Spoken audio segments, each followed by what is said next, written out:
Hey everybody, this is Jacob Mitchell, the student body president here at Guilford. I'm with Jean Bordewich, our acting president, and we're going to be having some presidential milk today to help us better understand Jean and the team that she has around her. And so that way you all know what's going on. So Jean, thank you for meeting with me Great. today. Likewise, I'm glad to see you.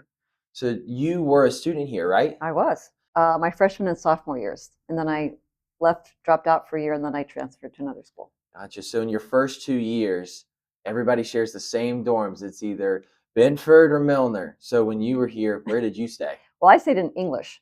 That year, they had turned English from a men's dorm into a women's dorm. So you're coming in with 4 other trustee members, Yes. and they're going to be this coordinating committee to kind of Yes. lead us in these next couple months. Yes. So right now, what would you say is the main goal for you and your team? Well, I think the first thing we have to do is be here in person and really talk to everybody and try to get a feel that's more concrete than what you get as a trustee, where you just have meetings and you don't really you're not really on campus very much. So this week we're just trying to really get our feet on the ground and kind of suss things out. We're very happy to do these open forums, and the student forum, especially yesterday, was really, really helpful. Awesome. But our long-term goal in terms of these few months is that it's been made very clear by the SAC-COC Accreditation Committee that we need to get our finances in better shape. Right. They love the student experience here. They said, don't mess with that. They think we're really good at supporting and nurturing students, but we're not doing it in a financially sustainable way. It's a community project. It's not a top-down project. So we're trying to get a better understanding, but then we need to talk with everybody in the community, including students, before we make the final decisions about what we're going to be doing. Absolutely. Thank you.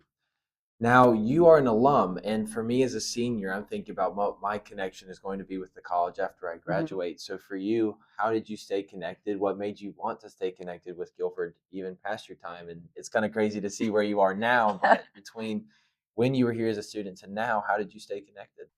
And as I said, I didn't graduate from Guilford, Right. but it was my most formative 2 years. I actually don't have much affection or attachment to my other schools, but I just got the kind of, I guess it was the community, and also I came because I wanted more of the Quaker experience, since that was my family history. And I got that, and I got that sort of ethical and moral grounding for my life that I wanted. So I stayed connected, I would say, largely through friends of mine who I was here with, and they've become lifelong friends, and through occasionally visiting the campus, because as I said before, I had a lot of relatives who came here. So I would come back sometimes with them for their reunions or something like that. And then I was a donor. And then more recently, when the crisis hit during COVID, I joined the Guilford Forward Fund team and the Save Guilford College group that were trying to raise money at that time to deal with the financial crisis during COVID. And then after that, I was asked to be a trustee. And then earlier this year, I was asked to be the chair. Next question. Obviously, you mentioned the meeting we had yesterday where we had the entire community in there. We had alum, we had students, we had faculty, staff, everybody. How do you plan to engage that even more on what we can do going forward, ideas, things like that? Well, I'm a big believer in face-to-face communication. I realize we have to use Zoom a lot. I'm not here all the time, and neither are the trustees, but we need to use Zoom from time to time. But I think face-to-face meetings are the most important for building relationships, and that is the foundation of community. So we're trying to have open meetings as much as we can. Like we have 2 more today. We had 2 on Monday. We had the one yesterday with the students, and those are open to anybody. And then, of course, we have individual meetings with, like, say, the finance team or the provost's office, to get more specific discussion on things. But I think these videos are a great way to do it. I hope that you will get questions from other students and you can bring them back to me. And so I think it's really just walking around too. Like I walked around yesterday, I went to 3 or 4 different events. I went to the meeting for worship in the Moon Room, and I ended up seeing Jim Hood, and I got to reconnect with him. So when you're here in person, you're walking around, things just happen. You're right. You get ideas, I talked with a professor whom I didn't know before, and by the time we'd finished before lunch, we had a whole new project that we were thinking about. He said something students have been interested in.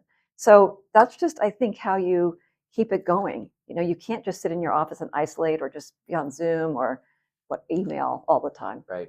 And then one final question for you. You and many other of the trustees have mentioned how valuable the students are in this. Mm-hmm. So, as one of the representatives for the student body, I Mm-hmm. want to ask you, what is your biggest ask of students? How can we help y'all in this process? Well, you have to be engaged. You're part of the community, and I know your primary purpose is here for your academics and your sports and your social life and all that. But you have agency. Like every single student has agency in making this change. And I've heard a lot of really good ideas in the last 3 days. I think part of our role is to help make that possible. So I've heard people feel like, well, I tried this and I didn't get anywhere. So we're here to kind of open the doors to the best ideas and to the change.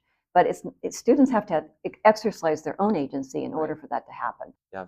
I say it all the time on the tours that the students have such a unique power here that they can have their voice in conversations and that they just have to take advantage of it. So Right. thank you for that. Thank you. Yeah, students, if you're watching, take note of that. Jean, thank you so much for this. Greatly Thanks, Jacob. appreciate it. Thank you for having some milk with me. I look forward to our next milk. Absolutely. Thank you.